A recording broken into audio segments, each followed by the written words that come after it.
Sir Jai Hind. Major general पीके Sehgal sir, Jai Hind. बहुत बहुत शुक्रिया समय देने के लिए। Thank you sir. Thank you thank sir. Thank you sir, आपने समय दिया। मेरे बहुत सारे दर्शक जो अग्निवीर मेरे भाई हैं, उन्होंने कहा था मुझसे, कई बार रिक्वेस्ट आई कि मेजर जनरल पीके सहगल सर से थोड़ी बात करिए हमारे बारे में कि हमारा क्या फ्यूचर है आगे। क्या हम ऐसे ही 25% रहेंगे, 75% चले जाएंगे, या सरकार की तरफ से कोई चेंजेस लाया जाएगा। तो सर थोड़ी सा रोशनी डालिएगा इस मुद्दे पर, क्योंकि मुझे लगता है कि सिर्फ 7 से 8 महीने बचे हैं। अगले साल जुलाई के बाद एक पहला बैच जो है वो आउट हो जाएगा, और अभी भी सरकार की तरफ से कोई बहुत बड़ा संदेश या मैसेज वो नहीं दिया गया है कि हम कोई बड़ा चेंज करने जा रहे हैं। लेकिन आपकी बातचीत होती रहती है बड़े अधिकारियों के साथ भी, तो कोई मैसेज मिल रहा है सर कि कुछ चेंज हो सकता है जुलाई से पहले? दो इस समय हिंदुस्तान की बहुत सारी स्टेट्स में बीजेपी का हुकूमत है। जितनी भी बीजेपी रूल्ड स्टेट्स हैं, वहाँ तो सरकार ने हुक्म दे दिया है कि बड़े पैमाने पर ये अग्निवीर जो रिटायर होकर उन स्टेट्स में आते हैं, उनको ऑब्जॉर्व किया जाएगा। वास्तव में जब कह रहे हैं बड़े पैमाने पर, क्या इंडस्ट्री उनको लेगी? क्योंकि अगर आप देखो जितने भी लोग हैं, आज हमारे लोग जो हैं बहुत हाईटेक इक्विपमेंट को, जो कॉस्ट प्रोहिबिटिव इक्विपमेंट है, डिफिकल्ट एनवायरनमेंट में, डिफिकल्ट टेरेन में, हॉरेंडस टेरेन में उसको ऑपरेट करते हैं, सस्टेन करते हैं, मेंटेन करते हैं। Information warfare, cyber warfare, electronic warfare से कुछ हद तक माहिर हैं, लेकिन उनको जब सिविल में आते हैं तो सिवाय सिक्योरिटी ड्यूटीज के और कुछ नहीं दिया जाता। वास्तव में वो ऑर्गेनाइजेशन सेंट्रिक है, पेट्रोटिक है, उनमें पेट्रोटिक फर्वर है। उसके बावजूद भी उनके साथ उस माफी का बर्ताव नहीं किया जाता जिस माफी करना चाहिए। वास्तव में जो लोग रिलीज होंगे, सिविलियन जो है, उन अनफॉर्चुनेटली उनको देखते हैं रिजेक्टेड फ्रॉम द आर्मी, तो उनको ऐसे एक्सेप्ट नहीं करते कि वास्तव में ये इनको रिलीज किया गया, क्योंकि देश जो है चाहता है कि एक यंग फोर्स हो। लेकिन सरकार को साफ तौर पे पता है, बहुत बड़े पैमाने पर अग्निवीर के बारे में काफी ज्यादा चर्चा हुई लोकसभा में।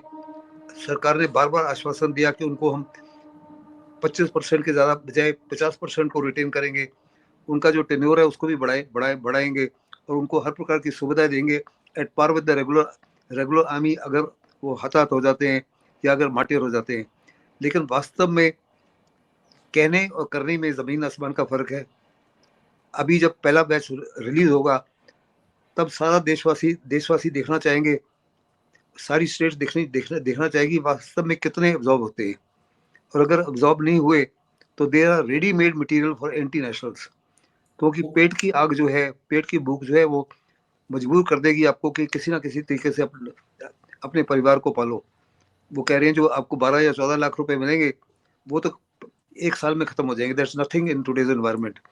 और सरकार जो है वो नहीं जानती कि ये लोग जो हैं, इनको एंटी नेशनल एलिमेंट्स जो है उनको भर्ती कर सकते हैं, और जो देश के लिए बहुत ही हानिकारक और नुकसानदेह हो सकता है। अगर आपको याद है तो मैं तो कम से कम 100 से ज्यादा डिस्कशन में, डिबेट्स में आ चुका हूँ, जिसमें मैंने कहा कि ये अग्निवीर जो स्कीम है, इसको बहुत बड़े पैमाने पर मॉडिफाई करना चाहिए, रद्द करना चाहिए। सरकार ने जो 5 साल का टर्नओवर रखा है, वो इसका मकसद ये है कि इनको किसी प्रकार का वो सुविधा ना दी जाए जिसके वो हकदार हैं, इन द सेंस कि इनको ग्रेचुटी नहीं मिलेगी, क्योंकि 5 ही साल है, ग्रेचुटी मिलती है आपको थोड़ी ज्यादा है। और ना इनको किसी प्रकार की, जो रिटेन भी होंगे उनको भी 14 साल में निकाल दिया जाएगा, और 14 साल में जब निकाल दिए जाते हैं तो आपको पेंशन भी नहीं मिलती। तो ना तो इनको पेंशन दी जाएगी, ना इनको ग्रेचुटी दी जाएगी। ये केवल और केवल कहा जा रहा था कि डिफेंस बजट को, क्योंकि बहुत बड़े पैमाने पर जो रेवेन्यू बजट है वो सैलरीज में और पेंशन में चला जाता है, उसको कम करने के लिए, ताकि मॉडर्नाइजेशन के लिए एक्स्ट्रा पैसे हों। सरकार लाखों करोड़ रुपए खर्च करती है ऑन वेरी मेनी प्रोजेक्ट्स। देश की सुरक्षा के लिए किसी प्रकार से कोई भी समझौता नहीं किया जा सकता। एंड आई एम वेरी कि हिंदुस्तान जो है अपनी सुरक्षा के लिए हर प्रकार की एक्सपेंडिचर। मैं थोड़ा बीच में आपको टोक रहा हूं, माफी के साथ, लेकिन मेरे लिए एक बड़ी इंफॉर्मेशन आपने दी है, जिसको मैं चाहूंगा कि थोड़ा सा मैं और आपसे क्लियर करना चाहूं कि क्या ये जो अग्निवीर अब 25% जो परमानेंट हो जाएंगे, इन्हें 14-14.5 साल की सर्विस के बाद भेज दिया जाएगा, तो फिर वो हवलदार जेसीओ रैंक फिर तो ब्लैंक हो जाएंगे साहब। क्या वहां पर डायरेक्ट भर्तियां होंगी? फिर ये क्या, समझ में नहीं आ रहा, मैं बहुत कंफ्यूज हो गया साहब। इसमें कंफ्यूजन जबरदस्त है, क्योंकि 14 साल की सर्विस में आप तो शायद नायक से हवलदार भी नहीं बनोगे। हवलदार भी अक्सर उससे ज्यादा सर्विस में बन रहे हैं, और क्वेश्चन ऑफ नायब सूबेदार या सूबेदार मेजर बनने का तो सवाल नहीं उठता। और दूसरा जो है, वास्तव में आज हिंदुस्तान की फौज जो है वो देश की एकता और अखंडता के लिए एक किस्म से गार्डियन एंजल का गिनी जाती है। वो देश के लिए कुर्बानी नहीं करते, वो हमारे सोल्जर्स जो है, सैनिक जो है, कुर्बानी करते हैं अपनी पलटन के लिए, उनके जहाँ से नमक खाते हैं उसी पलटन के लिए। और पलटन के लिए वास्तव में आपका प्रेम तभी होता है जब आप 7, 8, 10 साल सर्विस कर चुको। 3-4 साल में तो आप उस परिवार को वास्तव में अच्छी तरह घुल मिल भी नहीं सके। और ये इसलिए मुझे नहीं लगता ये स्टेप जो है इज द राइट स्टेप। बहुत लाजमी है कि इनकी टेन्योर को बढ़ाया जाए। और इनको कहा जा रहा है कि अग्निवीर जो है ऑपरेशन सिंदूर में उन्होंने बड़ा अच्छा काम किया है। मेरे पास जो इनपुट्स आए हैं एयर डिफेंस के अग्निवीर ने बहुत अच्छा शानदार काम किया, that's a fact of life, इसमें किसी प्रकार का कोई शक नहीं है। लेकिन अगर इनको रिलीज कर दिया जाएगा, जस्ट इमेजिन कि इन्होंने अच्छा काम किया, उसके बाद इनको रिलीज कर दिया जाता है, 25% रिटेन किया जाए 75, तो इनके मोरल, इनके मोटिवेशन के ऊपर क्या प्रभाव पड़ेगा। और जब ये अपने गांव में जाएंगे तो गांव में इनका कैसे प्रभाव पड़ेगा। जिन गांव में से और जिन स्टेट्स में से ज्यादा लोग भर्ती में आते थे, कहा जा रहा है कि आज उन गांव में भर्ती के लिए इंटरेस्ट ही खत्म हो चुका है, वहां के लोग आना ही नहीं चाहते। ऐसे में बड़ा लाजमी है कि देश जो है इसको रिव्यू करे।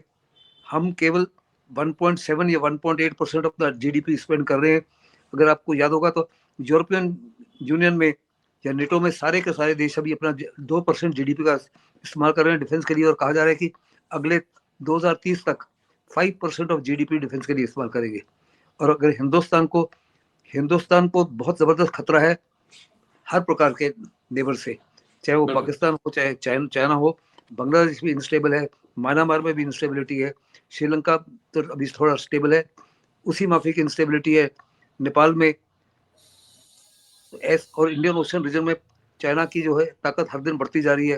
ये तमाम चीजों को निगाह में रखते हुए हिंदुस्तान की सरकार को ज्यादा एक्सपेंडिचर और ज्यादा बजट रिलीज करना पड़ेगा डिफेंस के लिए। और अग्निवीरों के बारे में सोचना पड़ेगा, क्योंकि कई समस्या आ रही है। मेरी भी कई अग्निवीरों से साफ बात होती है। सबसे ज्यादा बच्चे तो इस बात से परेशान है कि जो परमानेंट फौजी हैं उनको 90 दिन छुट्टी मिल रही है, इनको 30 दिन छुट्टी मिल रही है। ये कह रहे हैं कि काम सेम है, हम भी नाइट ड्यूटी दे रहे हैं, लेकिन 30 दिन छुट्टी मिल रही है। और जो सैलरी की बात आती है वो कह रहे हैं कि जो परमानेंट हैं वो 60-70 हजार सैलरी ले रहे हैं और हमारे को सिर्फ 21,000 सैलरी मिल रही है। और हमसे ज्यादा जो है जो दिहाड़ी मजदूर है वो महीने का 30,000 रुपया कमा लेता है। लास्ट कमेंट सब आपका इसके ऊपर कि कोई चेंज इसमें भारत सरकार की तरफ से होना चाहिए, कम से कम छुट्टी तो 60 दिन आप कर दीजिए। देखो इनकी टेन्योर ही केवल 4 साल है, 4 साल में से तकरीबन 6 महीने ट्रेनिंग के लिए निकल गए। अगर इनको 90 डेज दोगे तो बाकी रेजिडुअल सर्विस तो बहुत कम रह जाती है। तो वास्तव में क्या सर्विस करेंगे और क्या सीखेंगे फौज में, और क्या उनकी क्या कहते हैं कोऑर्डिनेशन बन पाएगा, लाभ होगा आर्मी को। ऐसे में बहुत लाजमी है कि इनको उस माफी की छुट्टी और उस माफी की सुविधाएं जो है जो रेगुलर आर्मी को दी जा रही है, सरकार प्रॉमिस तो करती है, लेकिन it's not a possibility particularly in terms of leave. लेकिन जहां तक वो कह रहे हैं कि अगर आप बैटल कैजुअलिटी हो जाते हो तो पहले जो इनके साथ ट्रीटमेंट थी वो different from that of a regular soldier. अभी साफ तौर पे सरकार ने आश्वासन दिया है कि अगर आप बैटल कैजुअलिटी हो जाते हो तो आपको हर प्रकार की वही ट्रीटमेंट मिलेगी और आपके परिवार को वही सहायता मिलेगी जो एक रेगुलर सोल्जर को मिलती है। That's a huge relief.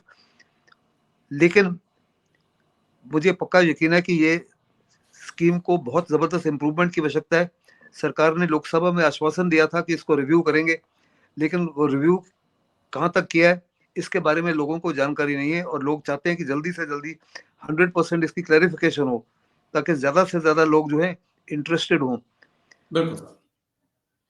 चलिए, उम्मीद है जल्द इसके बारे में जानकारी आएगी सामने कि क्या कुछ होता है, क्योंकि ज्यादा वक्त बचा नहीं है। लेकिन शुक्रिया, बहुत बहुत शुक्रिया आपका मेजर जनरल पीके सहगल साहब। आप आए, दोनों ही मुद्दों पे आपने बात रखी। Thank you sir, Jai Hind, take care sir, thank you. Thank you, Jai Hind. Thank you.